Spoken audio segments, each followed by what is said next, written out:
હવે આજથી ફોર્મ્યુલા તો જો સૌથી પહેલાં મેં શું કરું છું, કોઈ બી આ એક સિરીઝ લઈ લઈએ, એને મોટી કરી દેવાની, બરાબર, આવી રીતે. હવે ફોર એક્ઝામ્પલ એવું સમજો કે અહીંયા મેં લખી દઉં છું ગીતા કોમ્પ્યુટર એજ્યુકેશન. મેં અમુક લખું છું કેપિટલમાં ને અમુક મેં લખું છું સ્મોલમાં, બરાબર. આપણે શું કરીશું, આને પ્રોપર કેપિટલમાં કન્વર્ટ કરીશું. એ પ્રોપર કેપિટલમાં કન્વર્ટ કરવા માટે આપણે યુઝ કરીશું ફોર્મ્યુલાનો, એટલે કે આન્સર લાવવા માટે. જો એટલું કરીને અહીંયા બાજુમાં હું લખીશ અપર. આ બધા ફોર્મ્યુલા છે. અપર પછી લોવર, લોવર નહીં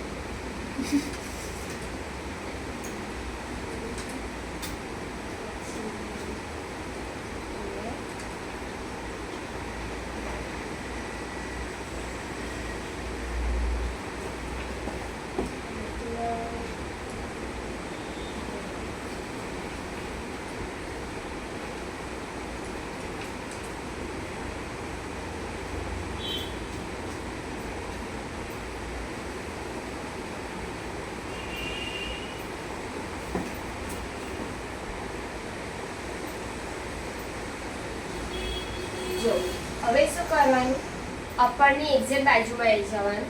સૌથી પહેલા કરવાનું ઇઝ ઇક્વલ ટુ અને ટાઈપ કરવાનું અપર. જો તમે અપર ટાઈપ કરશો એટલે તમને અહીંયા અપર મળી જ જશે, બરાબર.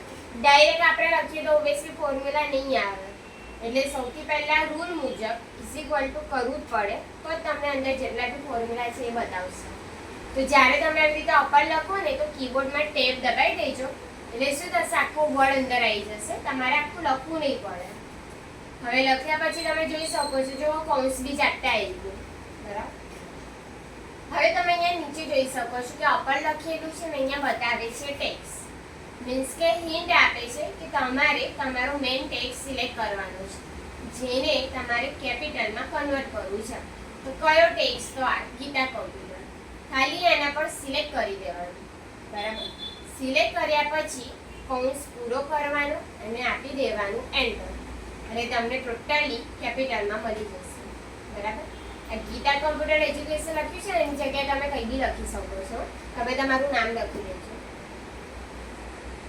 જો ફરીથી એક વખત ઇઝ ઇક્વલ ટુ કરીને અપર, પછી અહીંયા ટેક્સ, કૌંસ પૂરો અને એન્ટર, બરાબર. એવી જ રીતે same lower is equal to કરીને લોવર, અહીંયાથી ટેક્સ, કૌંસ પૂરો ને એન્ટર, તો આ તમને સ્મોલમાં મળી જશે. એવી જ રીતે પ્રોપર, તો ઇઝ ઇક્વલ ટુ કરીને પ્રોપર. પહેલું જ પ્રોબ આવે જો એના પર પ્રોબ્લેમ છે, અહીંયા પ્રોપર. પ્રોપર લઈને ફરીથી ટેક્સ, કૌંસ પૂરો ને એન્ટર. એટલે આ શું થશે, કેપિટલાઇઝ ઈચ વર્ડ. પહેલો લેટર કેપિટલ અને પાછળનું સ્મોલ, બરાબર. ખબર પડી આટલું? ચલો હવે આગળ જઈએ.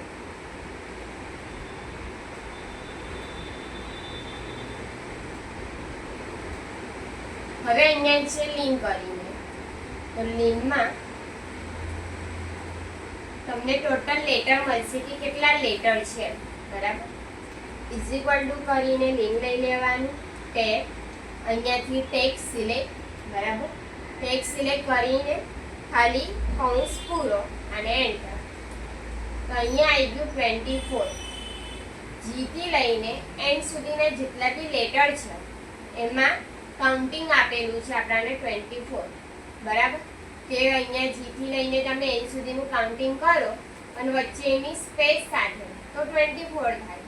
જો હું અહીંયા વચ્ચેનું સ્પેસને ઇરેઝ કરી દઈશ તો નીચે 22 થઈ જશે. જો અહીંયા એન્ટર, જો બદલાઈ એટલે તમને કાઉન્ટિંગ આપે છે, પણ ક્યાંથી, જ્યાંથી તમારો લેટર ચાલુ થાય છે અને જ્યાંથી ક્લોઝ થાય છે એમાં વચ્ચે તમે ગમે તેટલી સ્પેસ લીધી હશે એની સાથે તમને આન્સર મળશે. જો આ 1 2 3 and 4 અને એન્ટર, બરાબર. એટલે 4 લેટર કાઉન્ટ કરી દીધા એને વધારેલા, એટલે સ્પેસની બહુ ઇમ્પોર્ટન્સ છે, સ્પેસને બી કાઉન્ટિંગ કરશે. હવે નીચે અહીંયા છે લેફ્ટ, તો લેફ્ટની અંદર તમે જેટલા નંબર નાખશો ને એટલા લેટર તમને મળશે. જો ઇઝ ઇક્વલ ટુ કરીને લેફ્ટ, પછી ટેક્સ સિલેક્ટ કરવાનું. ટેક્સ સિલેક્ટ કર્યા પછી અલ્પવિરામ કરવાનું છે. એમની બાજુમાં મળી જશે કીબોર્ડમાં, એમ લેટર છે ને એની બાજુમાં અલ્પવિરામ છે, એ અલ્પવિરામ કરવાનું. પછી કોઈ બી નંબર્સ લખવાના. તો ફોર એક્ઝામ્પલ મેં અહીંયા 3 લખી દઉં, કૌંસ પૂરો ને એન્ટર. જો મને જી અને ડબલ ઈ મળ્યું, બરાબર. મેં જેટલા લેટર માટે નંબર લીધા ને એટલા લેટર મને મળ્યો. હું 3 ની જગ્યાએ 7 કરી દઈશ એન એન્ટર. તો જો ગીતા અને પાછળ સી, બરાબર. 1 2 3 4 5 6 and 7, બરાબર. આ સ્પેસ સાથેનું કાઉન્ટિંગ થયું. જો મેં 7 લખ્યા હતા ને, એવી જ રીતે almost same right. Is equal to કરીને રાઈટ, પછી અહીંયાથી તમારો મેઇન ટેક્સ, ફરીથી અલ્પવિરામ, કોઈ બી નંબર, કૌંસ પૂરો ને એન્ટર, બરાબર. પાછળનો લેટર આવશે આઈ ઓ એ, કારણ કે મેં 3 લેટર લીધા, બરાબર. આ તમને પાછળથી આવશે, જ્યારે લેફ્ટ અહીંયા આગળથી આવશે, બરાબર. આ યાદ રહ્યું બધાને? બાજુમાં નીચે લખું કે કરી લેશે? કરી લેશે ને? વાહ, બહુ સરસ. ચલો હજી એક ક્લાસ બતાવી દો એટલે કરી દો.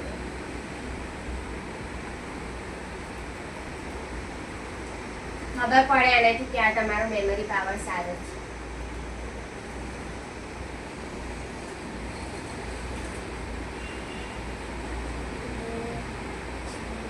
મારો કેટલો સારો હશે.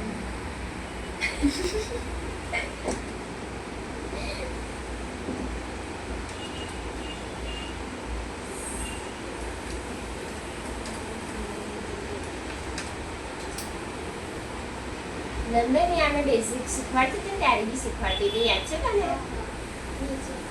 એક્સેલમાં તું બેઝિક કે પછી કોઈ કોર્સ શીખી હતી ને? બેઝિક.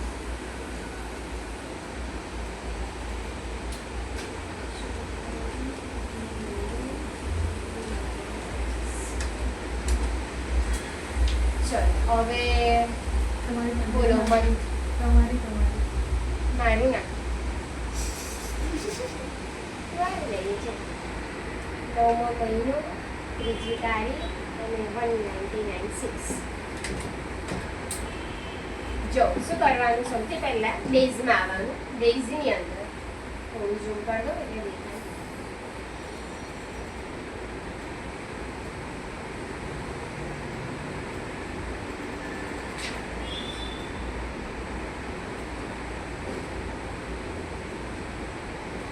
જો ડેઝમાં આવવાનું.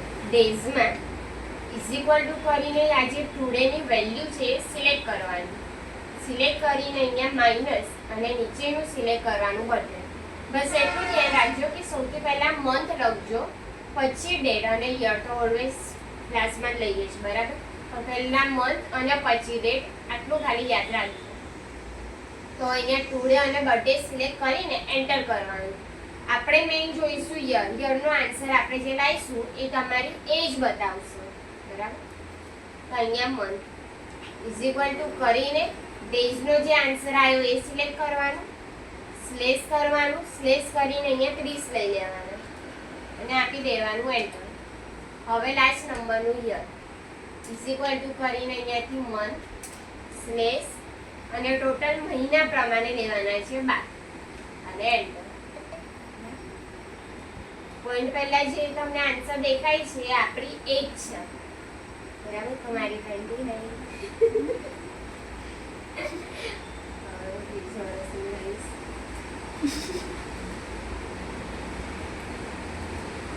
ખાલી મારી એજ વધે છે ને દિવસે મારી હાઈટ નાની થાય છે.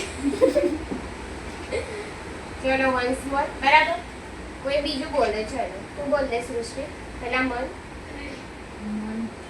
મહિનો, બર્થડે નો 11. મોટેથી બોલે. તારીખ 19.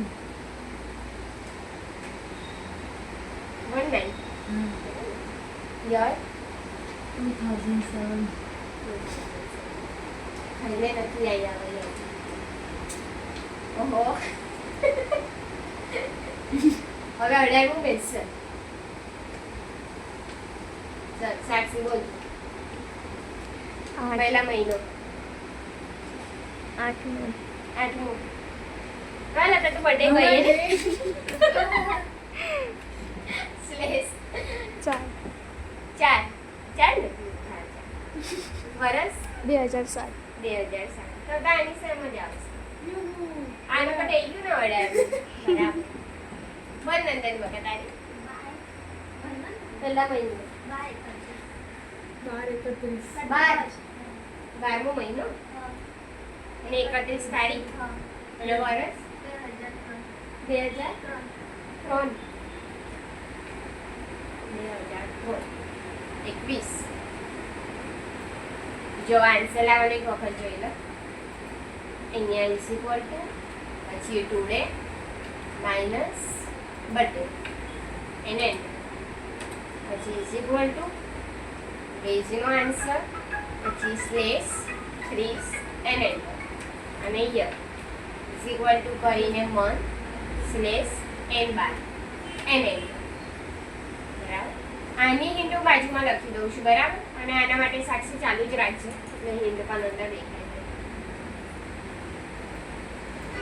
જો ડેઝની અંદર શું કરવાનું, પહેલા ઇઝ ઇક્વલ ટુ તમારે કરી દેવાનું, પછી સિલેક્ટ કરવાનું છે ટુડેમાં ડેટ, ટુડેની ડેટ બરાબર. Today date minus birthday date બરાબર. પછી મંથની અંદર ડેઝનો જે આન્સર આવ્યો છે એને સિલેક્ટ કરવાનું, સ્લેશ કરીને 30. ને એવી જ રીતે યરમાં મંથનો જે આન્સર આવ્યો છે અને સ્લેશ કરીને 12. એટલે આટલું યાદ રાખજો કારણ કે આપણે આની અંદર સિલેક્ટ કર્યું છે. બધા શું કરે છે ડાયરેક્ટ આવું ટુડે અને બર્થડે આમ લખી દે છે બરાબર. એટલે આની અંદર થોડોક ફરક છે, આટલું યાદ રાખજો કે ખાલી સિલેક્ટ કરવાનું છે. કારણ કે ઉપર આપણે ફોર્મ્યુલામાંથી જે આન્સર લાવ્યા એમાં આગળ બધા ફોર્મ્યુલાનું ટાઇટલ લખતા હતા એટલે અહીંયા તમને એક માઇન્ડમાં છપાઈ જશે એટલે તમે પણ એ જ પ્રોસેસ કરશો એટલે ખાલી અહીંયા ધ્યાન રાખજો બરાબર. ઓકે કરી જોજો.